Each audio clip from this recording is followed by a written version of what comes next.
आया बुढ़ापा बैरी, पड़ी परिवार में ममता गहरी। आया बुढ़ापा बैरी, पड़ी परिवार में ममता गहरी।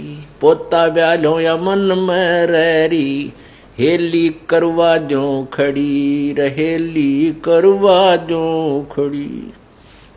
हेर नर दोख दोख लुट गया आगी अंत घड़ी। बुढ़ापे में क्या सोचा है बुजुर्ग? देखो पोता पोती हुए पाछे बच्चे सारा कमांड संभाल लेते हैं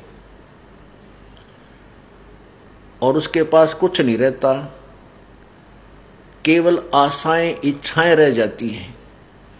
तो क्या सोचता हो बूढ़ा कि भगवान पोता ब्याह लो, ये पोता मेरा ब्याह आ जाए मेरी आंखों के सामने, बस आनंद काया हो जाए और एक हवेली बना दूं, वर्तमान के शब्दों में कोठी, एक कोठी और बना दूं और उस बुढ़े की कोई सुने नहीं, ना बालक माने ना पोते सुने,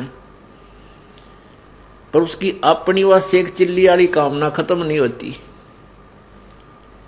तो जिसके पास भक्ति नहीं है, भगवान का नाम नहीं है, उसका बुढ़ापा उसके लिए दुश्मन, और जिसके पास भक्ति है उसके लिए उसका बुढ़ापा मित्र बन जाएगा। क्योंकि बच्चों को सलाह बड़े बुजुर्ग तब तक देते हैं जब तक वो खुद सोचन समझन योग्य नहीं होते। और ये भी हमें भगवान के तत्व ज्ञान से ये भी हमें पता चल जाता है कि इस बच्चे के भाग्य में जो है वही मिलेगा। ना तेरे चीचू करण तक वो कंपत्ति होगा और ना ही किसी और तरीके से। हाँ, तरीका एक है कि ये बच्चा तेरे वाला यदि भगवान से जुड़ जावे तो परमात्मा फिर इसकी आपत्तियों को हल्का करने लग जाएगा। ऐसा हो जाता है तो उसका तो बुढ़ापा कति स्वर्ग बन गया।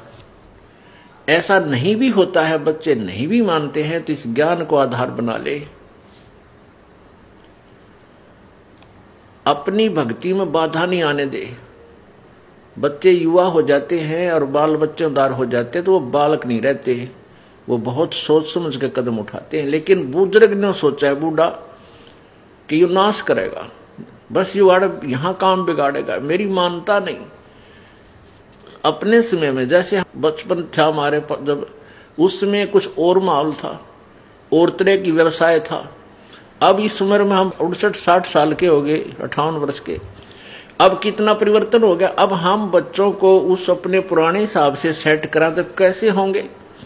हमारी सोच तो 50 वर्ष पुरानी है। तो इस दृष्टिकोण से आधी लड़ाई हम आप बना ले बुढ़ले। तो इनको चाहिए, जिनको नाम ले लिया, अग बेटा भगवान ने याद रखो और नेक नीति तक काम करो, परमात्मा बरकत जरूर देता है आपके किए कर्म का। और कोई हानि भी होती है तो ज्यादा होनी हो वह कम में टलेगी, ये नियम है ईश्वर का, और नहीं तो हानि नहीं होगी। तो इस तरह विचार करके अपनी भक्ति करता रहे। बच्चे कोई सलाह मांगे तो जिसी बुद्धि काम करे दे दे, बेटा मेरी तो इतनी बुद्धि काम करे है, और आप बुद्धिमान हो और भी किसी आपके साथी सहयोगी से सलाह करके इस काम को कर लीजिए। होना है फिर परमात्मा के अधीन, क्योंकि हम उस मालिक के कंट्रोल में हो गए। अब हमें आउट ऑफ लाइन नहीं जाने देगा परमात्मा। जब हम उसकी शरण में हैं, उसके उपदेश ले लिया है, उसके नियमों का पालन कर रहे हैं, तो वो परमेश्वर हमें बिल्कुल ठीक लाइन पर चलाएगा, बाहर नहीं जाने देगा। इसलिए बूढ़ा बुजुर्ग जो है अपने उस बुढ़ापे को फिर बहुत आसानी से पूरा कर जाएगा। नहीं तो ये शत्रु है, आया बुढ़ापा बैरी। जितना वृद्ध होता जाएगा, क्योंकि 2 बेटे 2 बेटी, फिर उनका 2-2 3-3 संतान है।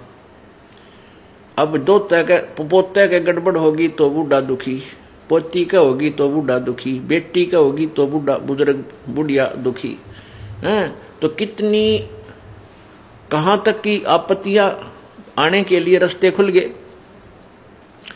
और भगवान की भक्ति में जुट जा खूब डट के, और फिर ये भी होगा कि राम नाम पर जुड़ गए तो निश्चिंत हो गए, जो नाम पर नहीं लगे हैं तो संतोष हो जाएगा, भाई अपना कर्म मिलेगा बच्चे को, थोड़ा दुख होगा घना नहीं होगा।